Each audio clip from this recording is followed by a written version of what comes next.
मंत्रिपरिषद की बैठक होनी है। पटना में सुबह 11:30 बजे मंत्रिपरिषद की बैठक होगी। सरकार को भंग करने का प्रस्ताव यहां पर पारित होगा। बैठक के बाद सीएम नीतीश राज्यपाल को इस्तीफा सौंप देंगे। तो ये जानकारी आपको दे दें, जहां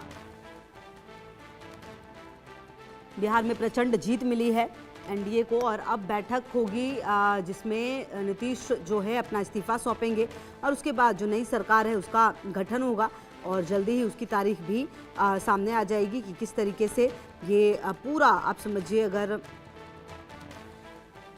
सरकार को भंग किया जाएगा। बैठक के बाद सीएम नीतीश राज्यपाल को इस्तीफा सौंप देंगे। सुबह 11:30 बजे मंत्रिपरिषद की बैठक होनी है। नीतीश कैबिनेट की ये आखिरी बैठक है जो होनी है आज, और ये अपने आप में बेहद अहम है। और कहीं ना कहीं देखिए जो अब आगे की सरकार होगी वो किस तरीके से काम करेगी ये देखना होगा। और शैलेंद्र हमारे से होगी ज़्यादा जानकारी के लिए हमारे साथ। शैलेंद्र, विधानसभा भंग करने का एजेंडा आज पारित होना है। नीतीश कैबिनेट की ये आखिरी बैठक है और कुल मिलाकर कहा जा सकता है शैलेंद्र कि ये जो कैबिनेट रही इसने काफ़ी बड़े बड़े फैसले लिए और ऐसे फैसले जिसने बिहार की सत्ता में नीतीश कुमार की वापसी कराई है। आज इस कैबिनेट की आखिरी बैठक होने वाली है शैलेंद्र। बैठक इसलिए होगी कि ताकि एक नई कैबिनेट बन सके, यानी कि अभी जो कैबिनेट चल रही 17वीं विधानसभा चल रही है उसको भंग किया जाए, यानी उसका कार्यकाल 22 को पूरा हो रहा है। उससे पहले ही चूंकि प्रक्रिया पूरी हो चुकी है विधानसभा चुनाव की और राज्यपाल के पास सूची जा चुकी है कि किस दल से कौन जीता है। 243 जो विधानसभा क्षेत्र हैं उसको लेकर क्या स्थिति बनी है, यानी नई विधानसभा का गठन हो चुका है। ऐसे में नई सरकार का गठन हो सके इसलिए पुरानी सरकार का जाना जरूरी है और यही प्रक्रिया आज अपनाई जाएगी। यानी 11:30 बजे जब बैठक होगी तो संक्षिप्त बैठक होगी कैबिनेट की, जिसमें ये प्रस्ताव पारित किया जाएगा सर्वसम्मत से कि इस सरकार को अब डिसॉल्व किया जाए, इस सरकार को भंग कर दिया जाए।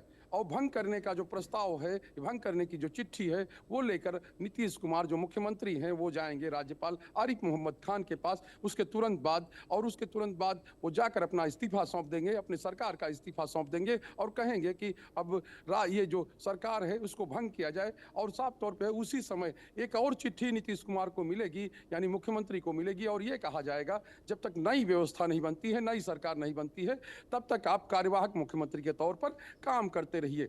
तो ये एक प्रक्रिया होती है और इस प्रक्रिया का पालन आज किया जाएगा। और साफ तौर पे उसके बाद शाम को जो बैठकें होनी है, यानी विधायक दलों की बैठकें होंगी और उसमें फिर नेता के चुनाव का काम होगा, नेता चुने जाएंगे। तो उसके बाद फिर एनडीए विधायक दल की बैठक होगी जिसमें मुख्यमंत्री नीतीश कुमार को फिर से नेता चुना जाएगा और उसके बाद फिर वो राज्यपाल के पास जाएंगे और कहेंगे कि हमारे पास बहुमत है, हमारे पास बहुमत का आंकड़ा है, आप हमको सरकार बनाने का मौका दीजिए। जिसके बाद राज्यपाल उनको न्योता देंगे कि आप आइए सरकार बनाइए, और उसके बाद राजभवन और कहें कि सरकार मिलकर, यानी जो सरकार बनने जा रही वो दोनों लोग कर तय करेंगे कि आखिर कब शपथ ग्रहण समारोह हो। और जिसकी तारीख अब आ चुकी है, यानी 20 तारीख को ये कहा जा रहा है 20 नवंबर को नई सरकार बन जाएगी। और जो अभी मौजूदा, जैसा कि मैंने पहले बताया कि 22 नवंबर तक की सरकार का कार्यकाल था, उससे पहले ही सरकार का गठन होना जरूरी है, क्योंकि जो सरकार का गठन हो जाएगा तो उसके बाद से फिर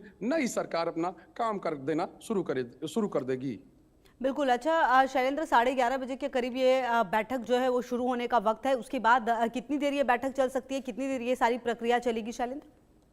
देखिए, ये औपचारिकता के लिए है कि आपस में लोग मिलेंगे, आपस में चर्चा होगी और ये प्रस्ताव आएगा तो एक तरह से कहा जाए धन्यवाद प्रस्ताव है, ये आते ही पास हो जाएगा। लेकिन ये कह सकते हैं 10 से 15 मिनट, इससे ज़्यादा बैठक ये चलेगी नहीं। और उसके बाद मुख्यमंत्री निकल कर आपको लगता है जिस तरह से उनका रूटीन रहा है, पहले भी हो जाते रहें, तो 12 बजे के आसपास, 12:05, 12:10 के आसपास वो पहुँचेंगे राजभवन में जाकर अपना इस्तीफा, अपनी सरकार का इस्तीफा सौंपेंगे और कैबिनेट को, यानी कि सरकार को भंग करने की मांग करेंगे। तो ये पूरा बहुत बड़ी बैठक नहीं होनी है, यानी संक्षिप्त बैठक होनी है। संक्षिप्त बैठक में ही ये प्रस्ताव पारित होना है और उसके बाद ही, चूंकि ये एक प्रक्रिया होती है तो उसी के तहत ये चीजें की जाएंगी और राजभवन जाकर उसी समय मुख्यमंत्री अपना इस्तीफा सौंप देंगे। और उसके बाद चूंकि नई सरकार बननी है और ठीक है शैलेंद्र, रहेगी लगातार नजर, आगे भी आपसे अपडेट लेंगे। फिलहाल शुक्रिया आपका इन तमाम जानकारियों।